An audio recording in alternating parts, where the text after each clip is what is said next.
Hello, hello, and thank you for tuning in. It's really cool to see the number of subscribers and followers increasing the way that it is. It's really quite rewarding, actually. So, um, especially after Tuesday's difficulty with the podcast, as you know, the webcast is now available. The effort for me to stay positive and be kind to myself was challenging, to say the least. But you know what? We're all human. Nonetheless, the webcast does exist, and you can find it on the YouTube channel. There will be links below in the comments. I'm going to copy and paste them shortly. Notably, there's going to be several links in the comments section because I was turned on to this really cool thing recently by a subscriber who said, hey, I'd like to buy you a coffee. Do you have a page? And I thought, oh, that's kind of different. I don't know what you're talking about. And so they sent me the app, and one thing led to another. And so now I have a page set up. And if you want to say thank you and actually buy me a coffee, you can. It's a great way to show your support. It's wonderful. Again, that link is also in the comments. Again, okay, so let's go back. I really am quite surprised by the number of questions that have come through in private messaging and through to my email via all the different platforms. It's really quite exciting. And today, because this is only a 30-minute show, there's only so much I can answer. So I was kind of selective about choosing the questions, and hopefully the two that I picked actually have all-encompassing answers, which means I can probably answer most of the outstanding questions accordingly, right? There'll be a bit of information in there to help you if it's not your question specifically, because ultimately we all sort of struggle with the same sort of similar challenges. And I can help you learn a few techniques that have helped me and numerous others overcome anxiety that's associated with chronic illness or with a chronic illness diagnosis. So the very first question that I want to address is related to fibro fog, something I myself struggle with and most fibro fighters do. But it's interesting. Okay, so and then I'll answer a few of your other questions. Okay, so Mary Clifton asks, how does cannabis affect fibro fog, and what strain should I use, or should it be specifically CBD? Yeah, well, that's a loaded question with a really lengthy answer that most of us warriors would like to hear. So notably, brain fog is not exclusive to fibro warriors, okay? It's not exclusive to the chronically ill people or the physically injured. In fact, basically a lack of sleep, being overworked, experiencing excessive or chronic stress, a poor diet, an upset digestive system, all of these issues will exacerbate brain fog and cause it to happen. Okay. Inhalation or ingestion of cannabis with a noticeable amount of THC in it is likely to accelerate the fogginess. Okay. Just by nature of the beast, it THC produces a euphoria or a high that causes a little bit of cloudiness in our brain sometimes. For most people, that's what the euphoria or high is. Notably, and keep this in mind, your brain is cloudy anyway. I guess this is how I work with it. My brain is cloudy anyway. So now is actually a great time to practice, or during brain fog is an excellent time to practice meditation techniques as well as self-hypnosis or directed self-hypnosis. Who knows? After spending some time in your mind, you might actually reduce the fog. You might find some clarity. one of the things I do, imagine having, remember the guys from Ghostbusters? Imagine having one of their vacuum packs on your body when you go into a self-hypnosis treatment. So imagine as you're descending those stairs, carrying this vacuum Ghostbusters backpack, and as you're going down, start sucking up the fog, remembering. Imagine sucking up that brain fog while you remember the feeling of confidence that you had when your thoughts were clear, when you had clarity of mind and thought and vision, and use that as one of the metaphors when you go into a state of hypnosis. I do believe it will really help a lot. I know it certainly helps me. Yes, you are limited only by the creativity of your imagination. And when you're in a state of self-hypnosis or meditation, you can do whatever you want. So do it.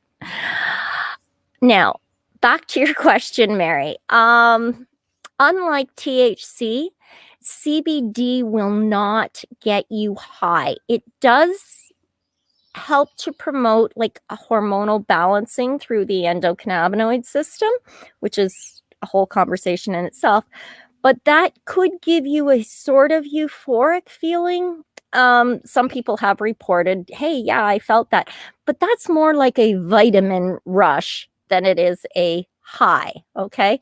Now, that being said, there is absolutely no conclusive evidence to date that will say either CBD or THC helps to fix fibro fog. Even in my own experience, the truth is, I've learned to navigate through and around those times. Fibro fog is a foe that I really learned to get around, and I use strategies that involve things like raw juicing, physical activities. I do a lot of brain training exercises, whether I'm in a fog or not. Every day I spend at least 2 hours reading. Plus, I play a lot of Sudoku. I play a lot of Scrabble. I do a lot of brain exercise. Okay. So it really does help. I also, obviously, I meditate and do a lot of self-hypnosis. For specifics, you can subscribe at the fightfibro.ca website. And actually, while you're there, you can download one of the battles. Right now, if you subscribe right now, you can download the battle strategy map and guide that I'm making available to everybody. And it'll help you find the strategies that work best for you. There's links in the comments somewhere. Okay, they're there. Hello, Ron. Hello, everybody. I'm glad everybody's making it. That's awesome. I have a little bit of lag in the comments section. So again, I'm going to answer these couple of questions. This one from Mary. And then I'm going to answer my next question. And then I'm going to take a minute and read through the comments. I will post the links and all that sort of stuff. And then I will get to your questions if you have any. Okay. So the next question on that I got in privately isn't really a question, but rather a call for how-to suggestions. So helping you help you, we all do that, right? That's the whole point. Patience for patience. And so if anybody else has any ideas, Sandy is struggling with guilt and shame, which leads to overdoing it. Which of course increases her pain and her exhaustion, and this results in a depressive state, which ends up affecting her appetite, her activity, and her sleep.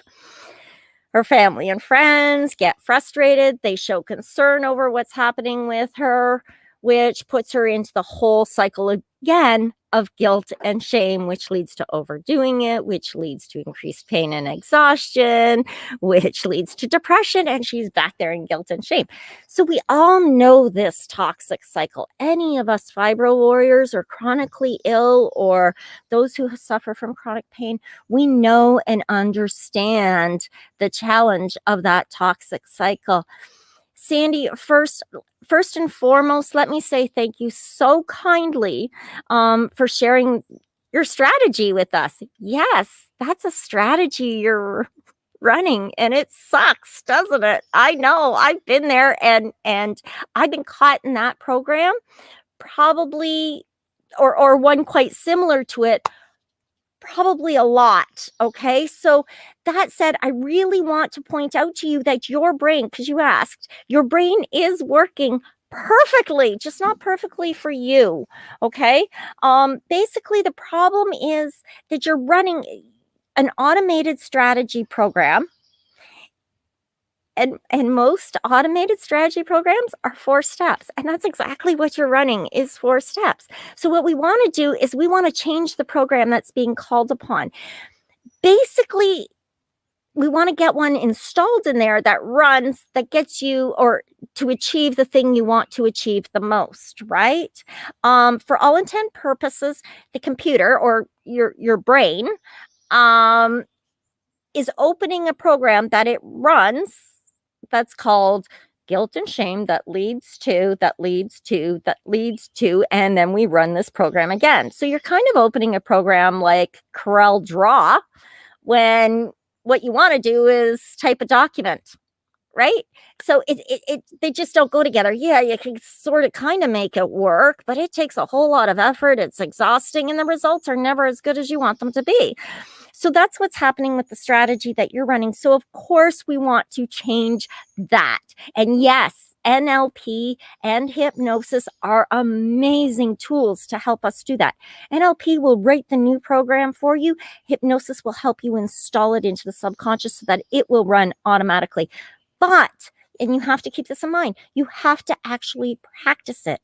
So the type of program that you want to install is one that focuses on pacing your action steps in a day, recognizing and assessing what your spoons are, or your energy spoons. If you don't know what I'm talking about, go and check out the spoon theory, Google it, or check out fightfibro.ca, greenirene.ca. I'm sure there's a multitude of articles that I've written on the subject of spoon theory, and managing the energy that we have for the day. It's and the spoon theory, nobody can, I certainly can't write it better. And why reinvent the wheel, right? She did an amazing job expressing that.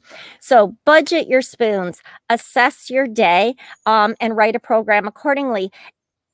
However, just like any warrior, you really do have to practice and sharpen your skills.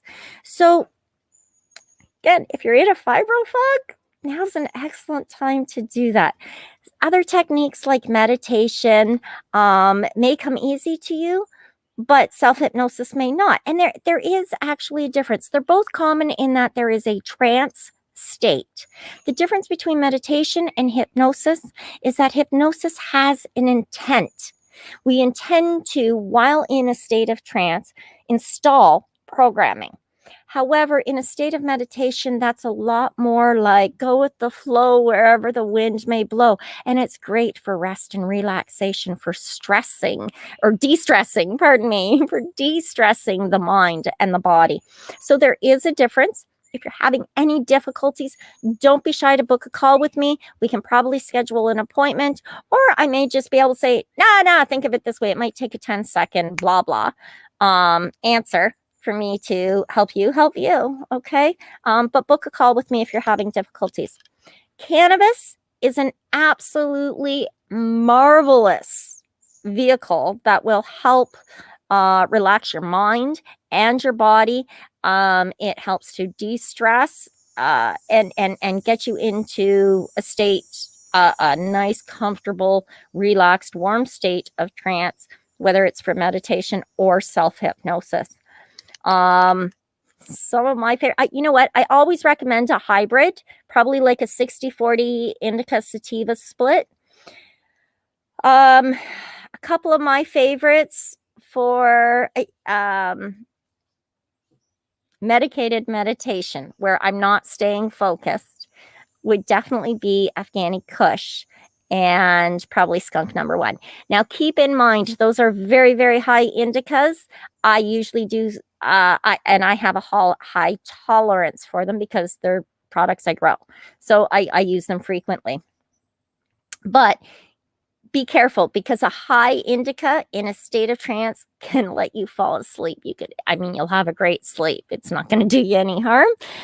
But if you're going into a state of self-hypnosis, you have intent, you'd like to wake up. And if you hone your skills enough, you can put yourself into a trance 2 or 3 times a day if you need to refine that energy or that confidence to assess your spoons. And instead of asking what your pain threshold is that day, how everybody always asks, is your pain on a scale of 1 to 10? Where would you say your pain level's at? Start asking yourself, on a scale of 1 to 10, how much wellness do I feel?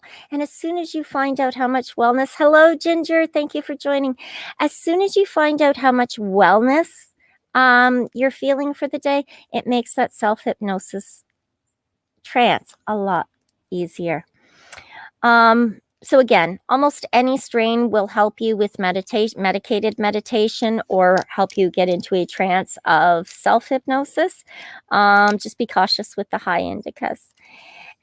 It's also really important, and I probably cannot stress this enough, you really need to exercise your mind daily. Daily exercise for your mind. Meditate on a regular basis. The more you meditate, the better you become at it. The better you become at it, the more you'll do, and the more effective all of it will be. Any meditation is effective and does produce benefit. Any self-hypnosis does produce benefit. You cannot hurt yourself, but the better you get at mastering control over your mind, the more power you have over its will and wandering. Okay, that's just, yeah. I talk a lot more about that sort of stuff in the Fibro Fight series. I talk about managing your energy. I talk about controlling chronic challenges like anxiety and depression. So go on over to the fightfibro.ca website and make sure you subscribe. So that you can download that strategy map I was talking about, find out what triggers you, find out what things work for you. And again, if you need some extra support, I am available. Book a call with me. Now I'm going to add those links I was talking about with a little blurb, because I cut and paste. I'm a one-woman show. Some things I do lazily. Okay. It's part of managing my spoons for the day. So I'm going to paste that in here. And if anybody has any questions out there, I'm happy to take them now. Did I? And no, I didn't, did I? Wow. Okay. Let's see if I can get that. Here, go copy. And yeah. Okay, let's get those in here. Here they are, guys. Oh, and I think they all showed up. How cool is that? All right. This is copy and paste. So, I think it just came up like 3 or 4 times. Oh, because it went on every program that I'm streaming on. I'm just learning this new tech stuff, and it really is kind of cool. So yeah, keep those questions coming. All right, there we go. I went on to Queen Irene's. Holy crap, what happened there? Sorry, guys. I post that. Oh, I guess it went out to all of the different feeds that I'm doing. Okay, so there's a little bit of a blurb there. I just copied and pasted from one of the things I just finished writing. Oh yeah, the coffee link that I was telling you about, it's there. So yeah, you want to buy me a coffee, you can. That's kind of cool. Yeah, the websites are all there. YouTube channel is there, and all the social media links, where I'm at, when I'm there, and how I'm doing them. So I'm still trying to get my schedule figured out a little bit. But I am here every Friday at 2 p.m. Eastern Standard Time to answer your questions. Information really is power, right? Empower yourself. I'm sharing as much as I can, as often as I can, as freely as I can. Oh, Ginger, you're beautiful. Thank you, sweetheart. Coffee and sugar. Sorry, coffee. Yeah, I like coffee. Sugar and cream. One of each. I like my coffee regular. Or strong. Yeah. Hey, I think I'm coming your way soon, girlfriend. So, everybody, there's your links. There's all the information. I really hope that I did help you, or someone you love. The information that I provide is designed to help you help you. I can't cure your disease. I don't have the answer. And I don't care what snake oil salesmen tell you. If you have a disease that the scientists and the doctors have not found a cure for, you're not going, there isn't a quick and easy solution. But when it comes to things like fibromyalgia or autoimmune deficiencies, conditions, or diseases, we really can control the dis-ease, and we can make it at ease. Let's get rid of the dis. On that note, love yous all. See you here next Friday. Tune in on Wednesday to Green Irene's THC group to find out what's new. And don't forget, on Tuesday, I will be on Pace Radio. Hopefully, I have the platforms figured out, but there will definitely be a webcast at the YouTube page and on the Facebook groups. Okay, on that note, be happy, stay strong, and keep lit. Ciao for now. Keep those questions coming.